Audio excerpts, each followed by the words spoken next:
Have you ever made a decision and then gone back on it almost immediately because you're so worried about what other people might think, what they might say about you? You just feel so guilty. You feel like you're not doing your job properly. You're worried you might dump on colleagues. We've all been there. Now, many people think that the main threat to our resilience and well-being is our workload and our lack of time, and maybe sometimes our lack of knowledge about what to do. But I think people have got this wrong, because I think that the real threat to our resilience and our well-being and our thriving in life is not lack of funding, overwhelming demand, or just too much work to do. It's the 3 fundamental lies that we tell ourselves. So in this quick dip episode, I want to talk about Henri Nouwen's 3 lies that we tell ourselves.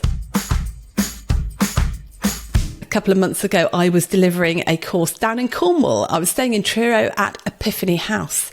Now, Epiphany House, I think, is an old convent. And I'd gone up there a day early because I wanted to take some time and reflect and have a real think. And I took a little book with me called The Life of the Beloved by Henri Nouwen. Now, Henri was a Dutch priest, professor and writer and a theologian. And he wrote a lot about the stories and the lies that we tell ourselves that hold us back from being who we really are. He wrote about identity and love. Now, whether you're religious or not, I think some of his writing runs really deep. And for me, they struck a real chord. And it wasn't a coincidence, I think, that I was staying at Epiphany House, because as I was reading this book, I felt that I'd had a real epiphany. You see, ever since I did the interview with Dr. Sandy Miles about shame and about guilt, I've been really considering about how we get over these stories that hold us back from making the changes that we want to. I remember being in a training session and we'd spent a lot of time thinking about self-care, or as I'd like to call it now, necessary care. And everyone in the room had written down the actions that they wanted to do, the way they were going to prioritise it. And then we gave them a case scenario. And in this case scenario, we said, okay, you're just about to go for a swim. It's the only time you can go this week. You know you really need it. And a colleague bangs on the door, pops their head in and says, can I have a quick word with you? It's about a job that I want to take. I'm not sure if I should leave here or go or what. Now, you've had numerous conversations with them. It's not news to you. How many of you would say that you were going to go? And how many of you would stay and have that conversation that you could have at any point? And over half of the people said, well, I know I need to go for the swim and I know the swimming pool's about to shut, but I would stay and have that conversation because I want to appear caring. I don't want to let that person down. I want to be there for them. And it's so interesting, isn't it? How even though we know what we need to do to look after ourselves, to be resilient, to make sure that we are performing as well as we can, sometimes it's just too hard, too difficult. And I think this is because of the stories that we tell ourselves and the 3 lies that have become deeply, deeply ingrained in our psyche. Now, if we don't pay attention to this, then what happens is that we're just at the beck and call of these stories. We end up bending ourselves into shapes that we don't fit. We end up losing our only opportunities to do the things that we need to do to perform well, and we end up overwhelmed and burnt out. And even though we know the changes we think we might need to make, we end up just not making them at all and staying stuck. If we understand how these things are holding us back, then we have a toolkit in which we can begin to find some freedom and begin to let these lies loose. But in my mind, the first step is actually being aware of what we're thinking and what lies we're telling ourselves in the first place. As soon as I'd read this book, I started doing a little internet trawl to see if I could find anything more by Henri. And I found a video of a talk that he was doing to a group of Catholics on a retreat, I think. And it was all about the 3 lies that we tell ourselves. And as I heard him talking about that, I thought to myself, oh my goodness, that is so true. It doesn't matter if you're religious or not. It doesn't matter if you have a faith or not. What he was saying just then, I think, rang true for human beings in general. And it makes so much sense for how we've evolved and how we get hijacked by our amygdala and those stories that we tell ourselves, which I've talked about a lot on the podcast. So let's have a look at these 3 lies. And I'm going to talk a little bit about how we can start to escape them. But what I'm going to do is in future quick tips, I'm going to go deeper into each one and think about what we can do to start to just lessen the hold that they have on us and lessen their influence in our lives. So the first lie is, I am what I have. And of course we know that this isn't true. But everything in our world is telling us that we are what we have. In fact, the whole of advertising is based on making you feel that you need that thing that you haven't got. That's how we sell things. And so just in our normal day's work, we are bombarded with images from the internet, images on the bus, things that we haven't got that make us think we're in some way deficient. And we start comparing ourselves to other people. And when we compare ourselves to other people, it never really goes well, because believe me, there's always going to be somebody smarter, prettier, happier, fitter than you are. And what comparison does, it just starts off that niggle that, well, there might be something wrong in my life if I haven't got that, or I'm not like that. And gosh, if only I did have that, I might be quite a lot happier. Now, deep down, we obviously know that things don't make us happy. But when it's a little bit nearer to our physical survival, like having a house, having a job, having an income, this is where it gets tricky. And this is one of the reasons we fear complaints so much, because our livelihood might be threatened. What if they take away my job? I don't earn any money. I can't feed myself, feed my family. I might starve to death. I mean, logically, that isn't going to happen, is it? But our brains go there. And so this lie of I am what I have gives way to fear. Gives way to fear of loneliness, of losing my friends.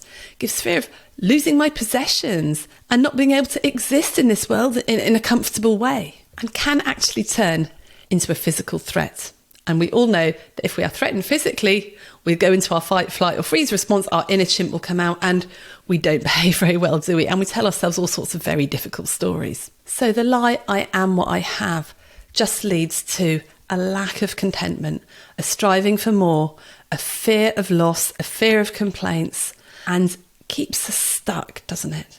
And so when we operate out of a fear of losing things, that's when we don't listen to what we really, really need.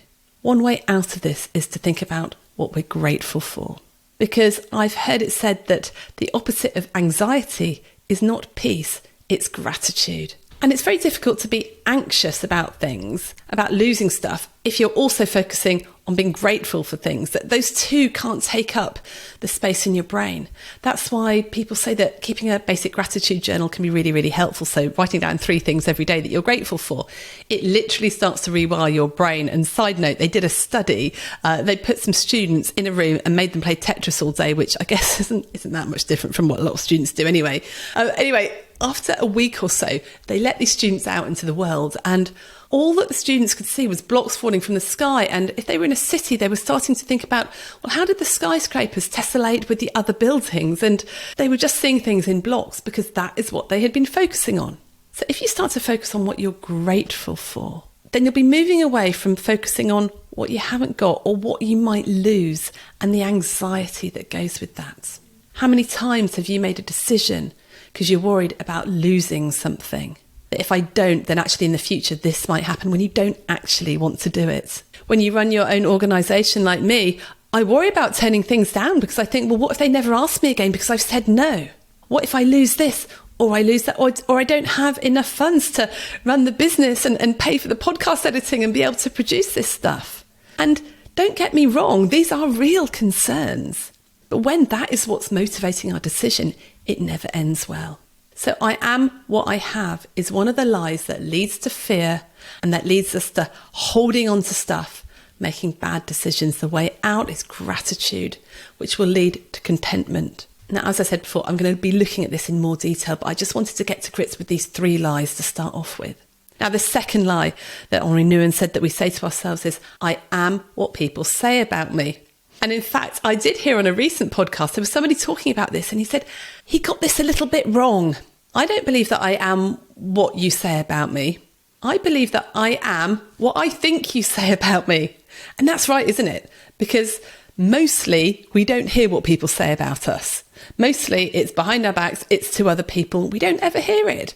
So we have to make it up. I was talking to one of my kids and they'd mucked up on an arrangement and they were really worried and they said, Mum, I'm really worried that the others are going to be talking about me and getting upset with me and feeling cross and gossiping about me. And I said to them, darling, A, that's out of your control, but B, you've really made that up. You know, if one of your friends had done that, you'd have said, oh, that's a bit annoying, but you wouldn't be slagging them off left, right and centre. Of course not.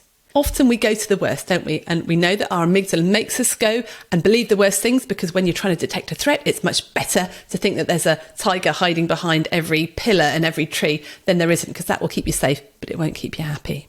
So we make up these stories about what we think people are saying about us.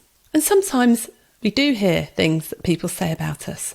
I remember when I'd first started doing this sort of training, I did some training with a group of leaders locally. And there was somebody in the group that I knew quite well. And at the end of the session, they were all filling in feedback forms about the session.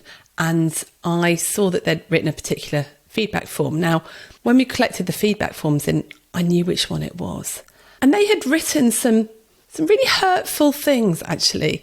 Interestingly, when I look back on it, it wasn't anything about the training wasn't any good. It was all about, well, I'm not sure that this person has enough experience to be teaching us. Or, it was very personal, but it didn't say anything about the training.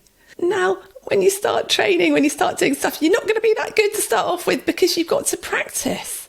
I expected it to be perfect straight away. But this feedback, it made me feel awful. It made me feel absolutely awful. And I still remember it. I still remember how I feel. And I'm sure you can all think of times when you got feedback, it made you feel awful. And so you did actually hear what people said about you. But I'm not what that person wrote about me. I'm not what they think about me. A, I've changed a lot since then. That was like 20 Rachels ago. But B, it doesn't actually matter. It doesn't actually matter. They had one small experience of me in one small situation, and actually that was clouded by their preconceived ideas about their own importance, which led them to write that feedback and say that about me. So often what people say, what people think is based on their own perception of themselves. Nothing to do with you. Now, am I saying don't never take feedback? No, definitely not. And, I took the bits of the constructive feedback that were worthwhile and were helpful. Absolutely. But if you base your identity on what you know people are saying about you, or more likely what you think other people are saying about you, then you're going to be in real problems when you have to make a decision that somebody isn't going to like. Because it is likely that they will say something bad about you to somebody else. And it's more likely to be to somebody else. And we hate that idea, don't we? We hate the thought that people are talking badly of us behind our backs. And one of the reasons for that is secretly we doubt ourselves as well. And we've been believing this other story that says you've got to prove yourself and then you can earn our love. So the way out of this one is thinking about, rather than what are they going to say about me and focusing it being all about me, is focusing on them. How do I want them to feel? I might have to be clear. I might have to be firm. I might say something they don't like. But at the end of the day, how am I going to behave so that they feel heard and listened to? As Maya Angelou said, people don't remember what you do or what you say, but they remember how you made them feel. And if I'm honest, when I think about people that have said negative things to me, given me negative feedback, said no to me, if they've done it in a nice way and made me feel valued as a person, then actually looking back at it, I don't think badly of them. I don't say bad stuff about them. I actually really respect the fact that they did that. And people that have just said yes all the time, or just caved in because they're so worried about what people are going to say about them, but then they've just not done it, well, believe me, I felt much worse about those people. So recognise some of those stories that you have in your head when you believe that second lie that I am what I think other people are saying about me. Now, the final lie is the one I think that is the most toxic, and that is I am what I do. And this is the most toxic because it can lead, as Henri Nouwen says, to self-rejection. Why? Because if I do something wrong, if I muck up or if I'm not up to scratch, I blame myself not for what I do or what I've done, but for who I am. And I've gone from I did a bad thing to I am bad, or what I did wasn't good enough to I am not good enough. And that very quickly goes to I am not enough. And I think in healthcare, and particularly as doctors, we're particularly susceptible to this lie, because all our lives we've just been judged by what we do. People are happy if we do stuff for them. They're not if we don't.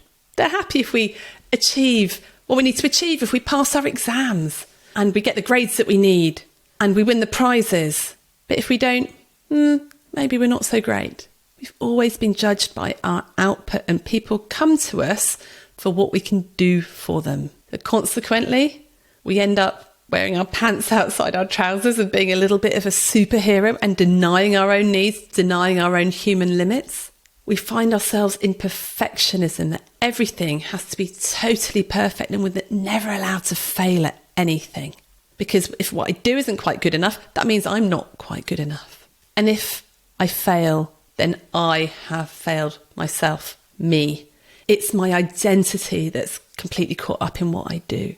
Now, I haven't worked clinically for a few years, since COVID, in fact, and I gave up my license to practice recently because it was difficult to keep up with all the stuff you need to learn to be a GP. And when I told one of my relatives that I had given up my license to practice, they said to me, "Oh, Rachel, so what do I call you now, Mrs. Morris?" And at the time, that felt like a knife stabbed in my gut. It really did. Very, very upsetting. But I'm okay now. I've got over it. But at the time, I hadn't realised how my identity was so wrapped up in what I did and being a doctor.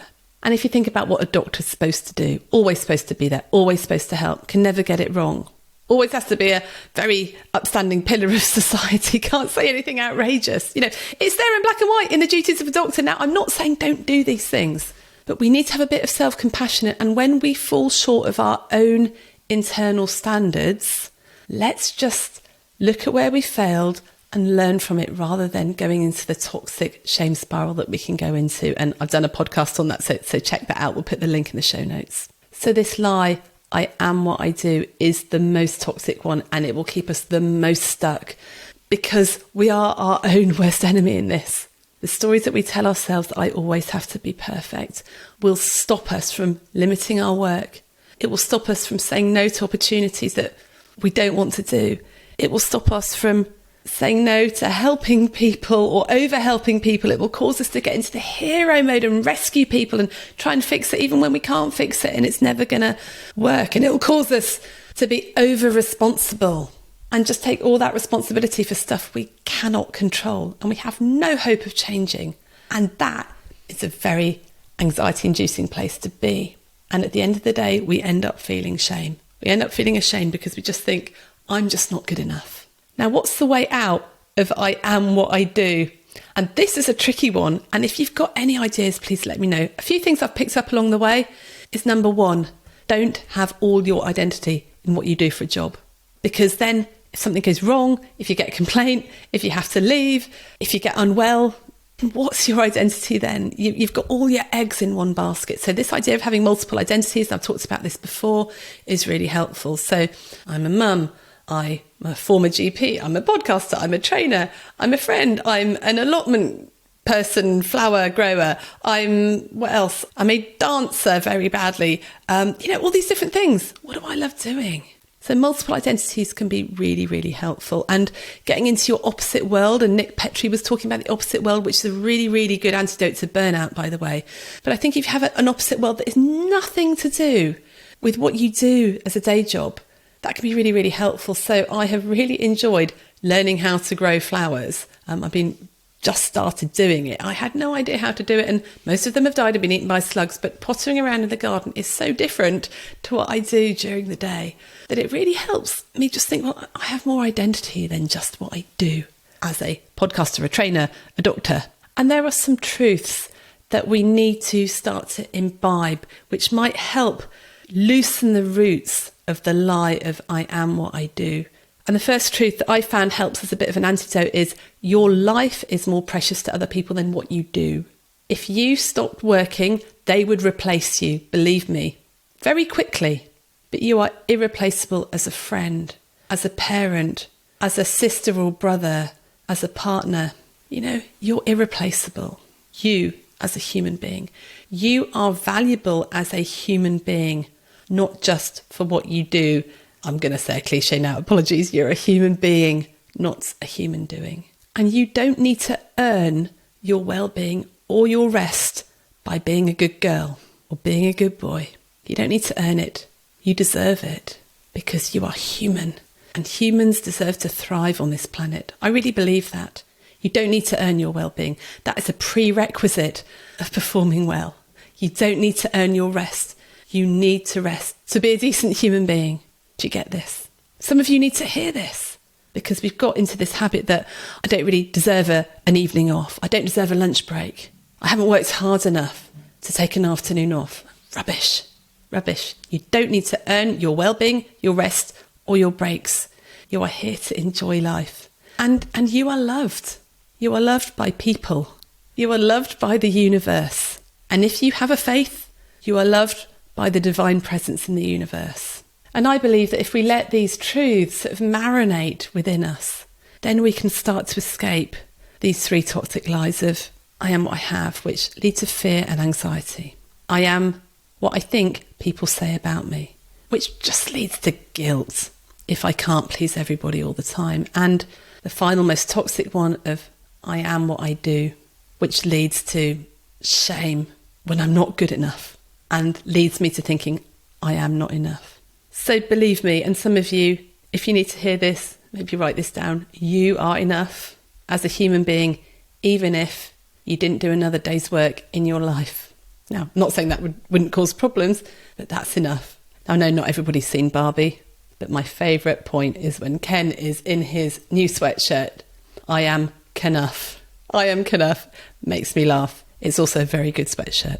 So next time you're facing a dilemma, you're feeling bad, you think you need to reverse a decision, you don't want to let people down, ask yourself, am I basing this decision on what I really know I want and I need and is the best thing to do, or am I basing it on one of those three lies? And just note how often that comes up for you in the next week. Now, I would love to have your thoughts, your ideas about how we escape these total doctor identities, these toxic lies and these things that have built up in us over the years. And if you've got any suggestions for guests or avenues that I could explore, then please let me know and do write in it. I love to hear from you. It's hello@youarenotaFrog.com. So go well and remember that you are loved.